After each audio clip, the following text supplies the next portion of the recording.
Hi everyone, this is Rohit from Lifestyle Mastery, and I'm excited to have Carmen Alfonso Rico, who's a general partner at the fund. She had earlier worked with Morgan Stanley and Felix Capital and Blossom Capital. She's been invested in companies like Hopin, Lock, Sidequest HR, and others.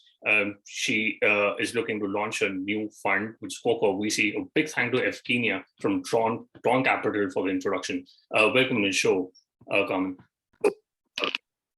Hi, thank you very much for having me. And thanks for connecting us. Awesome. So, I was interested to know about your journey and, how did you get your start into venture capital and Morgan Stanley? Sure. I actually started my career in politics, which is like kind of a big detour. Yeah. And then I made an attempt to launch a startup in Spain when I was out of school. It was a marketplace for crowdsourcing journalism. And that didn't scale for many reasons. There were big learnings there around the team, around the business model as well. But once I had attempted that, I actually realized I needed to go serve my time and get some sort of like discipline and process into my work. And so I moved to London with Morgan Stanley, and did 3 years of investment banking, and actually had an amazing learning experience, and in general amazing life experience. Met great people, had lots of fun. And then moving to VC when I was actually about to move to New York with Morgan Stanley, and I didn't even have a house in London anymore. But I met Antoine from Felix, a friend of ours connected. As I met him for breakfast, and then I fell in love with VC, and I fell in love with Felix Capital, and so I stopped my move to New York, and then stayed in London and moved to venture capital, and that was like over 6 years ago now. And there was no way to look back. Actually, to be honest, I started in VC because I thought it would make me a better founder. I thought that I would see a lot of startups, and I would see what makes startups succeed, what makes startups fail, what are the sort of traits, and what I could learn as a future founder. And I just realized, though, along the way that I loved investing. And I then joined a Spanish fund called Samaipata, a seed fund, focused on marketplaces and network effects. And I launched their fund in London. So I was leading London and for them, and did a lot of marketplaces and network effects, both in B2B and B2C. And actually came across Hopin. To your point, that was actually my first angel investment. And I am lucky that I put Hopin's pre-seed, 100% of that pre-seed together, all the way from sitcom, who ended up leading to my family, who also angel invested. Every investor on that cap table I brought on board.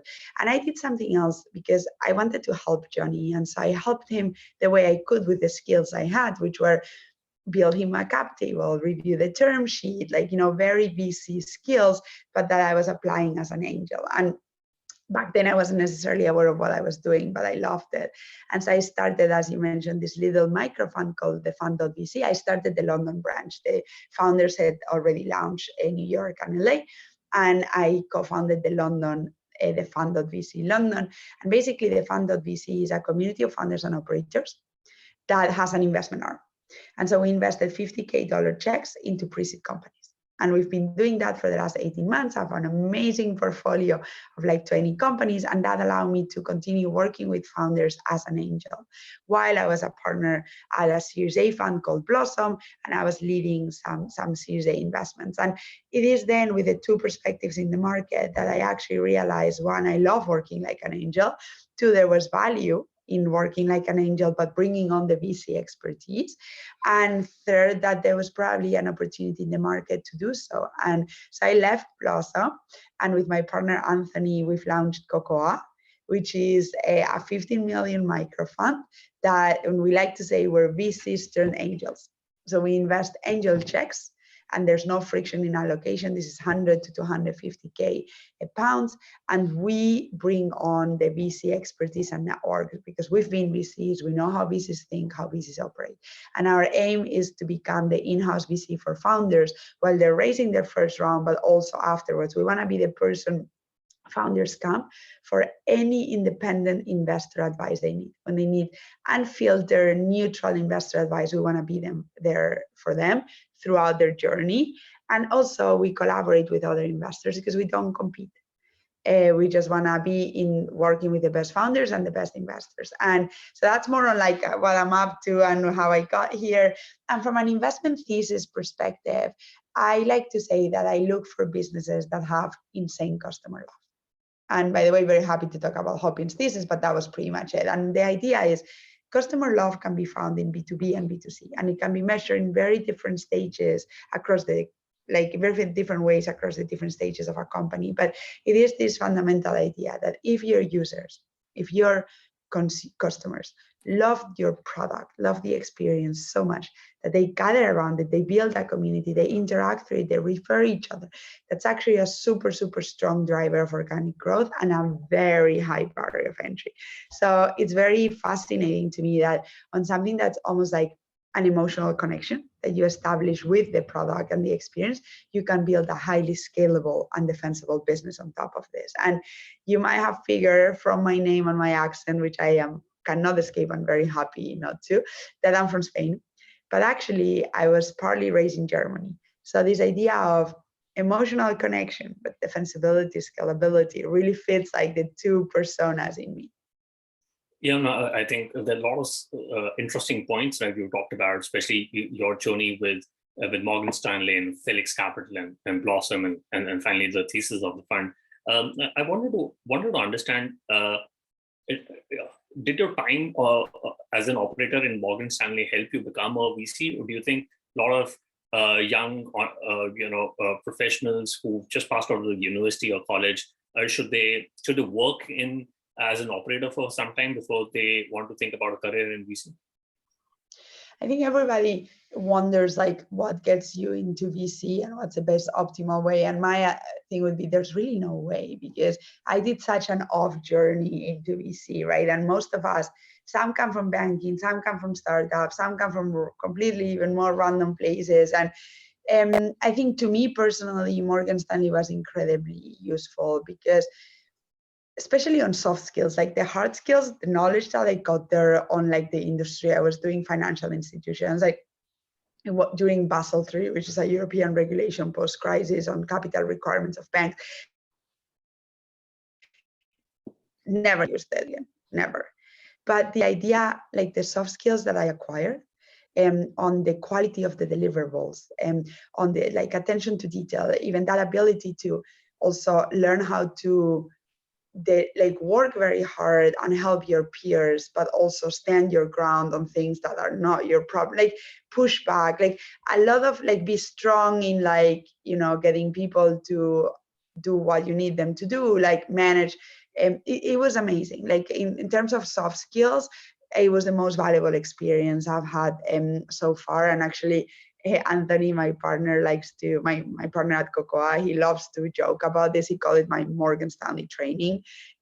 Because during fundraising, it's been incredibly useful, right? Because in banking, there are a lot of things that don't work. And there's a lot of time that is not used the best ways, but you learn certain things that are very helpful. And I learned that everything that leaves for a client needs to be absolutely best quality. It needs to be done on time. Doesn't justify to stay 2 weeks to do it perfect. It's not about that, but it needs to be attention to detail. There shouldn't be typos. The format needs to be perfect. And these little things that might seem like a waste of time actually signal that you care, right? And now when we fundraise, we try to deliver the same excellent experience to our LPs because these people are trusting us with their money. And we need to show to them in every possible way that we care more, like we understand it's such a big responsibility to have money from these institutions, from these individuals, and to have their trust. And so I think these levels of like, and how to manage complex processes, and how to get people to do what you want, like all these things were soft skills that I have been super useful. But likewise, you can work in a startup and join as an employee number 3 and end up managing a team of 20, and that is incredibly valuable. So I think because VC is a people's industry, and I like to say it's a people's industry and it's a muscles industry. Muscle is the more startups you see, the more you learn, and the more like interesting sort of questions you'll be able to ask, the more interesting thought, like insights you'll be able to take from it. And it's a people's business. And that just means that there's so many angles to go after. You just need to find what is your superpower and then, go for it. I think it's pretty useful what you talked about, soft skills and attention to detail, especially when you're coming out of an institution like Morgan Stanley. I can see a space 5 meters away from me. Like it's just like, it's almost like I spotted like 5 meters away, and it seems like not valuable skills, but they are, because they mean a lot more. Yeah, no, I can totally understand. Can be very useful, especially when you're investing into startups, you can really go deep and understand if the founder has really thought through it. And we recently had the news of a VC fund called General Catalyst coming into Europe, and there are a lot of micro angel funds and micro VC funds, I would rather say, who are investing into startups. They're operators who work full time in a startup or in a company, and they're running these micro VCs. How do you analyze the current venture landscape today? Do you think the venture capital landscape is ready for a lot of micro VC or operator-led VC firms? Yes, I think it's a super interesting question, because to me it's the biggest opportunity that there's now in VC land, especially in Europe. I'm going to talk about Europe, which is the market I know.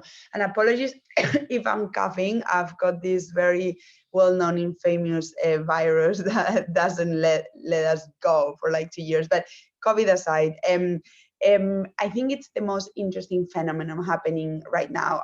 It has happened in the US and it's happening in Europe now. And I think that if you think about it, the beauty, so pre-seed and seed in Europe is non-institutionalized. Like it's like yet to be sort of institutionalized. Who will lead pre-seed and seed in Europe for the next 10 years is yet to be decided. And the beauty of the microfinance phenomenon is that we all collaborate with each other.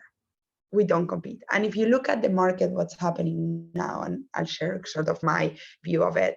And by the way, I've built a model around this, so I put my money where my mouth is. But basically, most funds are getting larger and larger, which means they need more stake.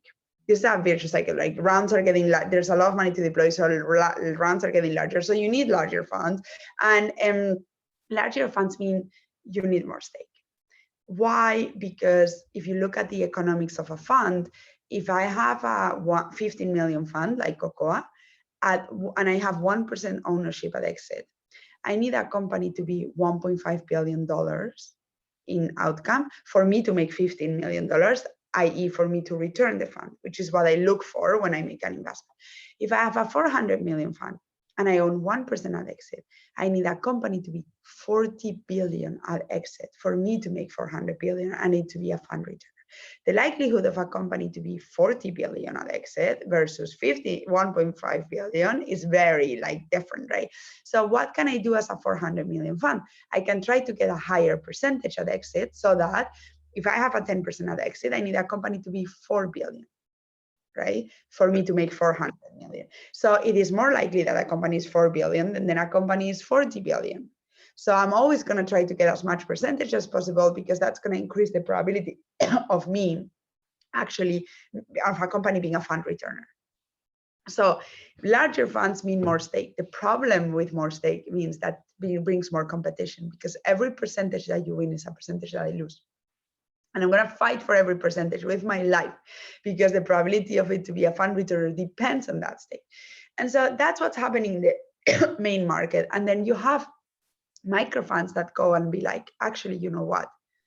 I don't care about stake. I'm just going to optimize for access. For that, I'm going to be small, but I'm going to optimize for access. And I think that that's an amazing phenomenon for founders, because suddenly you have people whose interest is 100% aligned with you, because they don't care about stake.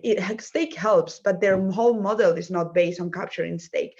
And so suddenly a few misalignments of incentives that happen when investors prioritize stake. It's obviously founders want to minimize the dilution and investors want to maximize their stake. So it's two contrary forces. And suddenly with microfunds, that doesn't happen, right? So you can have a partner that is 100% by your side.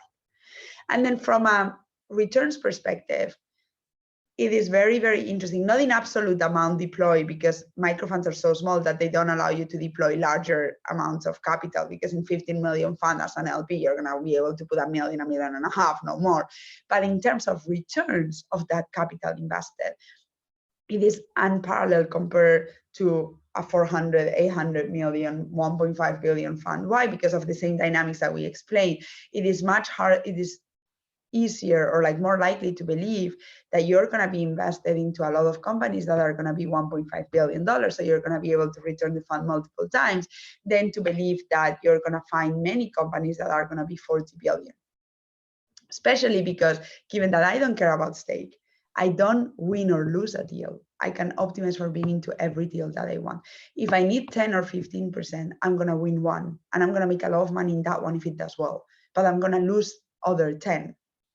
And so I lose money that I could have made in those 10, right? So I think it's this idea of size, stake versus access, and alignment of interest with founders. And I think microfunds are the future of pre-seed, seed, and so much is happening, and we all help each other, right? And we all are completely aligned with founders and help each other, because a ticket of 100K of a friend of mine who has a microfund doesn't mean I cannot put my ticket for Cocoa. As opposed to if I need 15%, a ticket of another fund means I cannot put my ticket. So I think those dynamics around collaboration and being 100% on the founder side are super exciting for the ecosystem.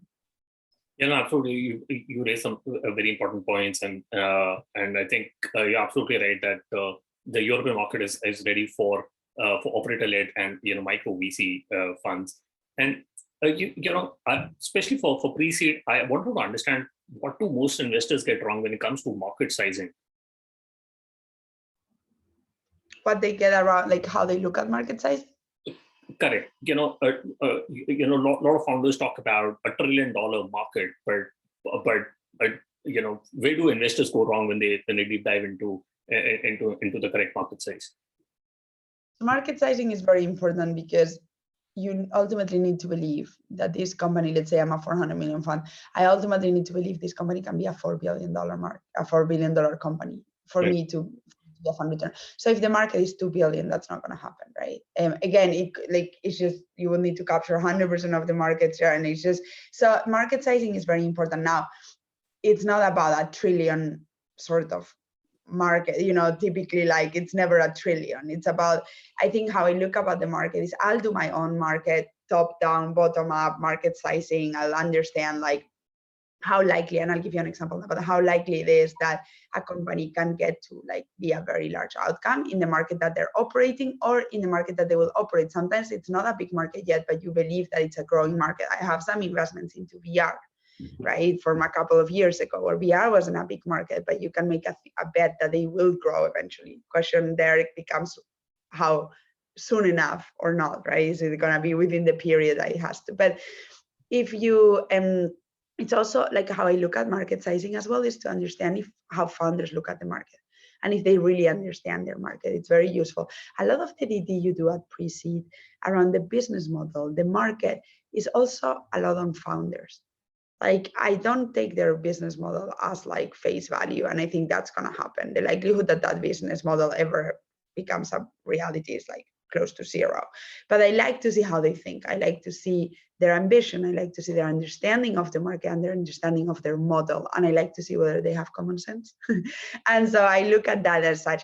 But for example, like very back of the envelope kind of calculations, but looking into a company, and we did the math, we would need it to be $2.5 billion for it to be a fund returner.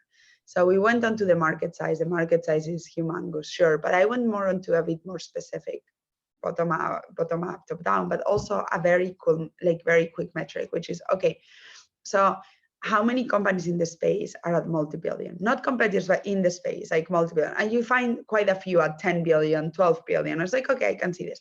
Now there's like a very big player. Again, it's not a competitor, but it's in the space. This is a SaaS tool. It's 330 billion.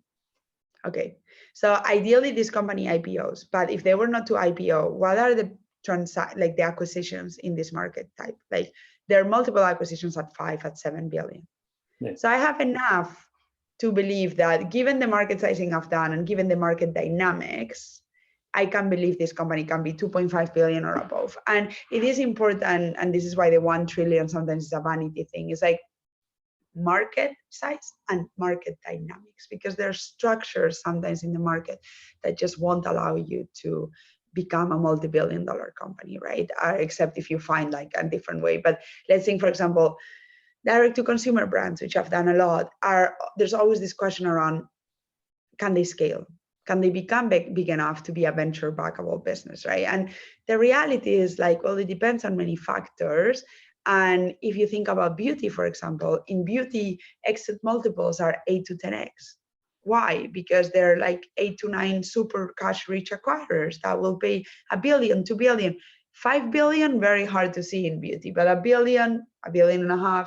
So with 100 million in revenue, you can be a unicorn, so to say, if you have certain strategic things that they need. And obviously there have been some IPOs and stuff, great. If you look at like other sectors, like maybe fashion, even like clothing, who are the acquirers? We're generally private equity. What are the multiples? More like 3x. So suddenly to be $1 billion company, you need to be 300 million in sales rather than 100 million in sales. And that's 3 times as harder, right? So you like look at the market structure as well and what a build. It's not just even genset and financial services. It's a huge market, of course, but like, can you monetize them? And does the market allow you to? And if not, are you thinking about it in a new way? Because if you're thinking about it in a new way, I'm interested because there's definitely money on the table, but can you take it? So it's about combining this market sizing, market dynamics, and how are founders thinking about it. Interesting. And, how do you ensure that you don't have any unconscious bias from your past successes? You definitely do. I mean, it's a people's business. And so you do like, but this is why I think, one, you have a partner. and there are many sort of theories around this. I'm very much a team person because I think that ultimately diversity of thought and diversity of background leads to better decisions. And I don't trust myself to always get to the best decision by myself. I think that whether I'm challenged along the way and get different input, that's very important. I also think past successes and past failures, if you think about it, in VC, successes take much longer than failures. So you actually learn from failures quicker. And feedback loops in VC are very long, either or. It takes a long time for you to know whether you're a good investor or not. Like, it's very hard because a company takes 7-10 years to succeed, right? How do you ensure that there are no personal biases? One, with a partner, and two, with like decision processes, right? And doing the work. And like there might be like a market that I might hate. And Hopin is a good example. Like online events and ticketing in summer 2019 weren't exactly sexy, like to say the least. But he was fascinating. Johnny was a fascinating personality. And he started this Facebook group, and there was true customer love for like his product. And people would message on Sunday night, building tutorials for each other. And I was like, wait, it's Sunday in July, and people are building tutorials on how to use Hopin for each other. There must be something here. And then you go and like figure it out, like, and learn read all these reviews and like speak to these people and try to understand why there's actually a big pain and why Hopin is such a good solution for it. And then you build your conviction. So I think we like to say at Cocoa.vc that we have big ears. And this is a sentence that it comes actually from Dow Leone. We have no credit for it in Sequoia, but it's like, you need to listen and you need to not let, it's a balance between what you know helps you make quick decisions. You cannot meet every founder who you get a deck from. You cannot devote a week to every company you speak to. It's not possible. But not like still always be open and be naive about like where you could where this can go, and never ever think about yourself. Like, I would be the words like, oh, this doesn't work for me. Is not like never, like you should never apply that thought. So it's about this balance between leveraging experience to make more efficient decisions, but at the same time, staying very, very open, because there's so many opportunities out there. And this is to your point also earlier, when we think about Cocoa's investment thesis, we say we will invest in, it's founder driven. So if we like founders, we will invest into any market we can understand. And the key is we can understand. We don't need to know about this market now. We don't need to understand it already, but we need to be able to get to understand it. So why? Because we need to understand the size and we need to understand the challenges. So the size of the opportunity and the challenges, but not because I've spent most of my life in consumer commerce enablers and communities, am I gonna say no to a DevOps tool? And in fact, I've invested in DevOps. So that's this idea, stay open-minded is the key. Got it. Yeah, staying open-minded and being open and eyes is the right way to keep learning over time. And what advice would you give to founders who are trying to get brand names on cap tables? And do you think like brand names like the Sidequest and Tigers do they really matter, especially in the pre-seed or seed stage? It's a very good question. So I think there are many things, there are many ways to think about how to choose like your investor for seed and pre-seed, seed, Series A. And I think that brand is definitely one. But brand applies to very few. Like brand applies to Sequoia, A16 said, Benchmark, and then there are verticals in which different like funds have like vertical expertise and they're the best at that. But like brand applies to very few.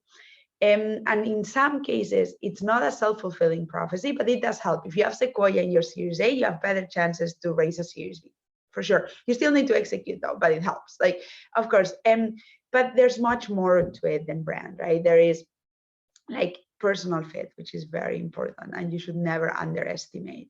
Let's assume one second, like terms are important, and to have a partner that like wants to structure around as a win-win is very important. But if you're lucky and you get a lot of traction, and this is best case scenario, but terms will become a commodity. They all will converge to the same type of terms. And in that case, you need to optimize for brand, you need to optimize for personal fit, because these people, there's an investor, an LP actually, who likes to say that you spend like the average relationship between founder and investor is longer than a marriage. It's longer than 8 years, and 8 years is the average marriage length in Europe. I like to say it's actually like having a baby with somebody, because getting somebody out of a cap table is much more difficult than divorcing somebody. So basically you get somebody, you're stuck with them forever, like when you have a baby. And so you need to like these people, right? Like there needs to be a cultural fit. You need to want to call them at night when things go wrong. You need to want to celebrate with them when things go right. So that's very, very important. And then third, which is probably like a bigger, like brand is a subset of this, is value add. And how you measure value add is very different across stages, and it's very different for what you're optimizing for, right? Like some founders know exactly what they want to do, and they just need fast, cheap capital. So they're like amazing hedge funds now, turn VCs that will deploy very fast, cheap capital. Some founders are great in product, but have no clue about how to go to market, and they can find an investor that has done it over and over again. So it depends on what you're optimizing for, but you should definitely take that into account. So I would say terms, which are indicative also of the relationship that you can build with person, value add, and this comes brand, but also many other forms and shapes of value add, including network of this VC, out of that, and third, personal fit. No, I think it's very interesting you talked about value add, because I was coming to that point about Tiger and SoftBank deploying a lot of capital, and there's been a question about what sort of value add do such big VC firms are doing, especially with Tiger, who deployed a lot of capital in the last couple of years. But it's interesting to know that especially, do you think in the early stage there could be a lot of value add from VCs, especially in terms of hiring and product or go-to-market strategy?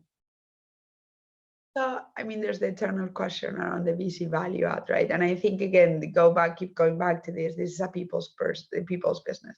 Yeah. There'll be people who will help you so much, and there'll be people who won't help you so much. And like, I think you need to, when you think about Tiger and the likes, they actually do their job. They provide fast, cheap capital.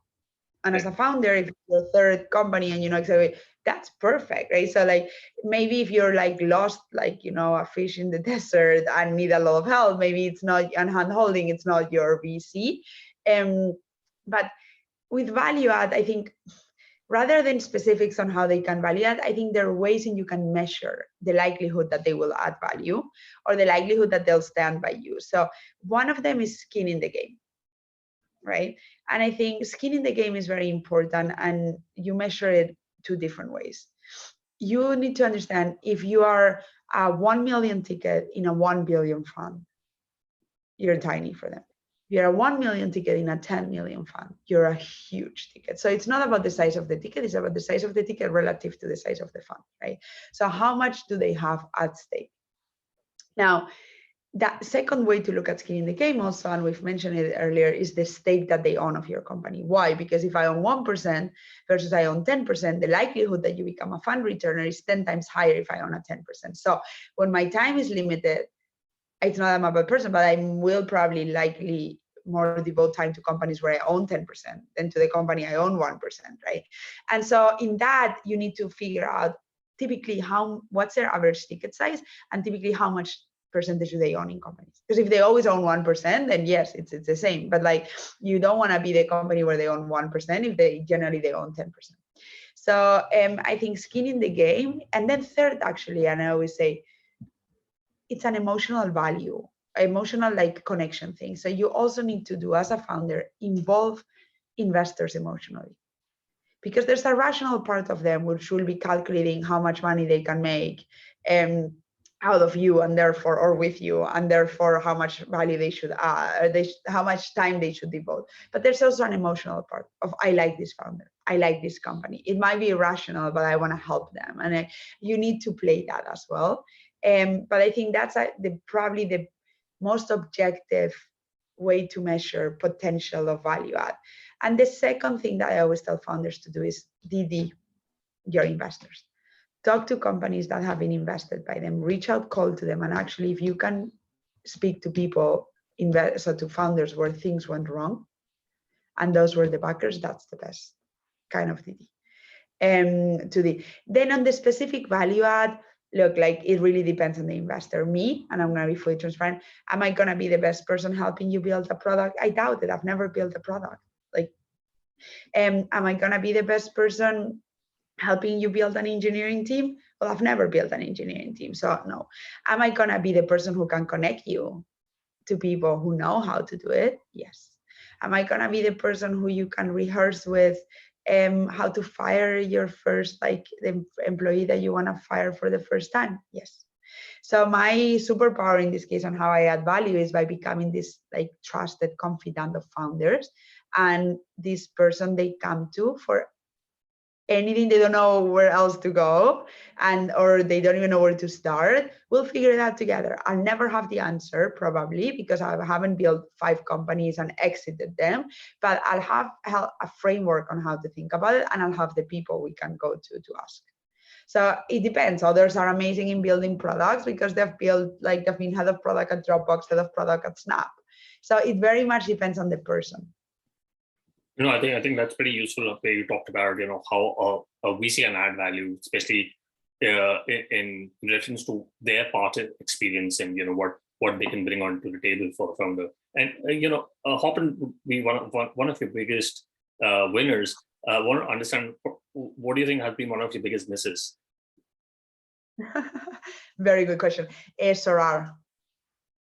Sorare, the soccer NFT company. Yes, and there was a miss for many reasons, and the Series A was super competitive, and like they went for an amazing investor.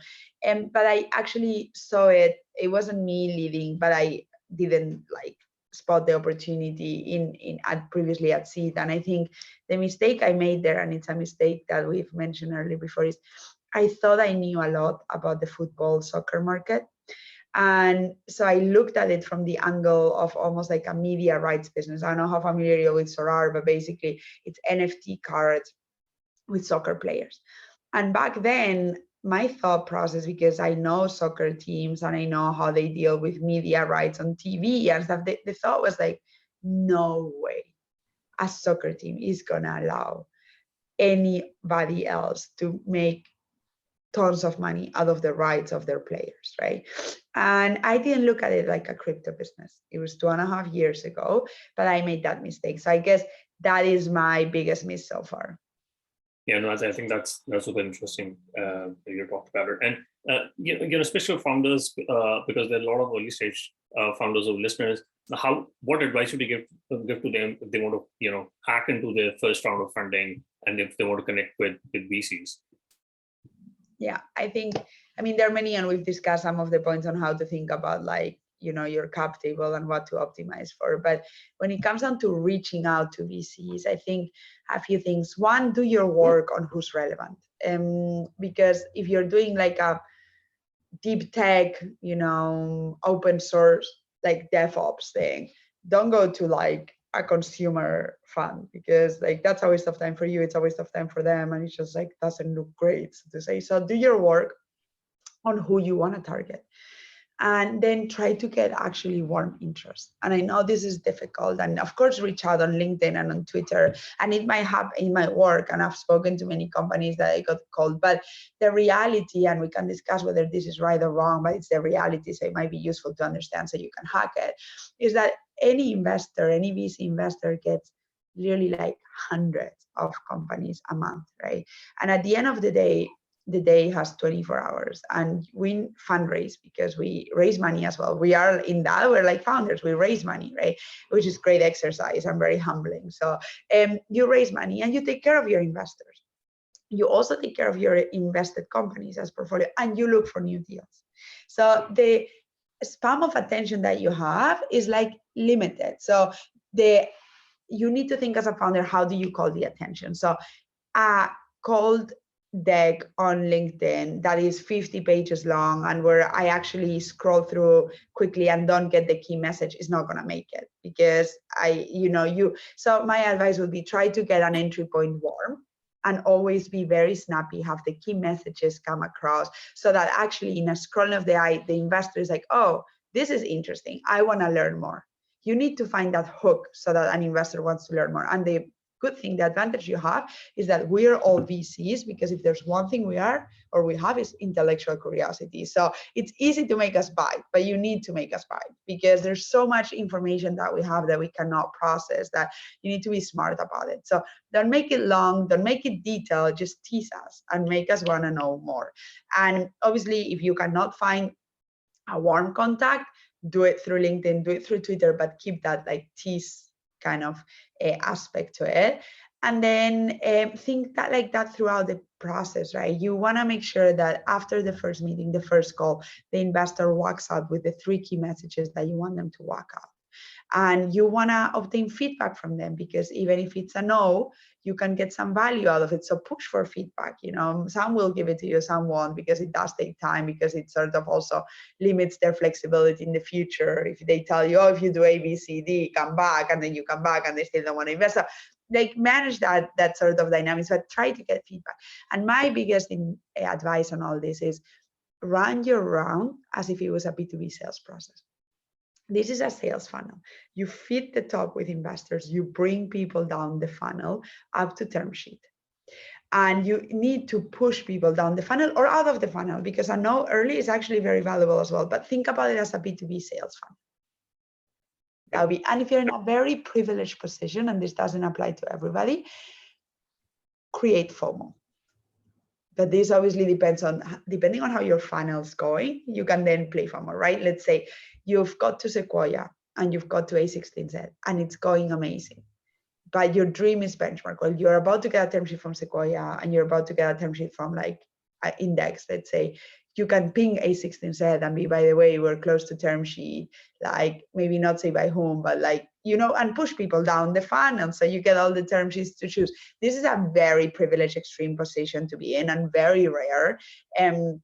Just sort of kind of getting into the dynamics. And actually to that point, I'll say, because I think this is important. You guys in the news, in TechCrunch, everywhere, just see all the success cases, right? So it might be this idea that if you don't raise from Sequoia in 2 weeks and at 10 million, 100 million posts, you're failing. And that is not the case. Raising is really, really hard. And it takes months. And in this B2B sales process is a proper process that really takes so much of you, right?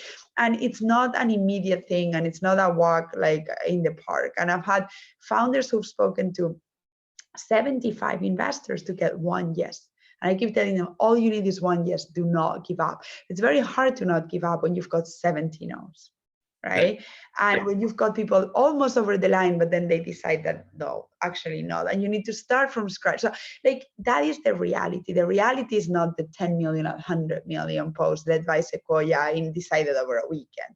These things are happening because this market is like it is, but it doesn't happen to everybody. And if it's not happening to you, it doesn't matter. And on this, Hopin's first round took a lot of time, right? Then it got very competitive, the seed round, because Johnny is fantastic and his product was really good and there was very good early traction, and then COVID came and obviously the thing exploded. But the first pre-seed round was very hard, because it was a difficult market. He was a first-time founder. People were really not super keen. It was the middle of the summer. So in every great story, it wasn't ever easy. So do not fool yourselves. I think this sort of Hopin effect and all these rounds that we see now create this almost this feeling of that you're not making it, that is not real. Yeah, no, I think you made a lot of relevant points, especially for early stage founders. They should definitely clip it and keep listening to it. But I quickly want to go to top 3. What's your favorite business book? Ooh. So actually, I'll confess, I have a favorite business book, but I'll actually confess that I have this rule where I don't read business books at night. I read novels because I love to read, but it has to be fiction. And actually, I read in Spanish, so I don't forget how to write in Spanish. But I think very good books. Never Split the Difference for negotiating, that a founder recommended to me, a founder I have the privilege to back, and it's a fantastic, fantastic book. And then if you want to understand VC, I really like a book called E-Boys. That is done by, I know they're all these typical books, the lean startups and the hard things about hard things, but getting a little bit about off track. E-Boys is the story of Benchmark. So it tells how Benchmark was born, and it tells the rationale behind it, right? It's fascinating. And then the third one would be Done Deals, which in the founders of the main funds in the world, on Sequoia, Kleiner Perkins, A16, they all tell the story in 5 pages of their funds. Super interesting. We'll put all the 3 books. I don't think any past guests have talked about all these 3 books, and I'll definitely look at reading all these books. Yeah. So Never Split the Difference. Definitely read it before your round. It's really good. Got it. We'll put that in the show notes. And if you could go back in time when you started your career into venture capital, what is the one thing you would have focused on or done anything differently? When I started in VC. Correct. Is there anything you would have focused on or done anything differently? Yeah, I think it's a very good question. So I think I would have met even more companies. I think, again, it's a muscle thing. And back then as a junior in VC, it's a bit of a different kind of journey. But I think if I could have spent even more time with companies and yes, sourcing them, but also listening to founders, understanding their challenges, and so, that would even have accelerated my muscle building even more. Interesting. And do you have any favorite online tools, example, Gmail, Slack, Zoom? Any favorite tools? Okay. Like text? Oh gosh. Okay. Yes. So Compose.im. Disclaimer: I'm an investor, but it's the best product ever. It's a Superhuman, which I'm also a user of, but have mixed feelings with Superhuman. Superhuman for WhatsApp, Slack, Telegram, Gmail, everything. So the idea is you make communication person-centric, not channel-centric, because actually I do not care if you write me an email or a WhatsApp. I just want to know that you've written and I want to reply on the spot. So insane product, Compose.im. Then second wow of the year in terms of products, Sigma OS. Also disclaimer, I'm also an angel investor. It's a browser, a web browser that is so these guys are just so smart. So they think about all the hacks that you do with the browser, like putting 2 side by side Like, you know how you make the window smaller so you have to side by side. You can do it on the same browser. You can create your workspaces. It's just like, so it's just perfect to like not have 3 zillion windows open and never closing the tabs just in case like you forget. And third, so I use Superhuman obviously, but Asana. Great fan of Asana to manage the like projects. No, I think all of them great products. We will put that in the show notes. Carmen, what is the best way people can reach out to you and know more about Cocoa.vc? Sure, Carmen at Cocoa.vc. We'll put that in the show notes. Carmen, thank you so much for taking our time and speaking to us, and really enjoyed the candid conversation we've had. Well, thank you so much. Apologies for the coughing, but I thought we got through it. So I'm very happy with it. Yeah, thanks so much.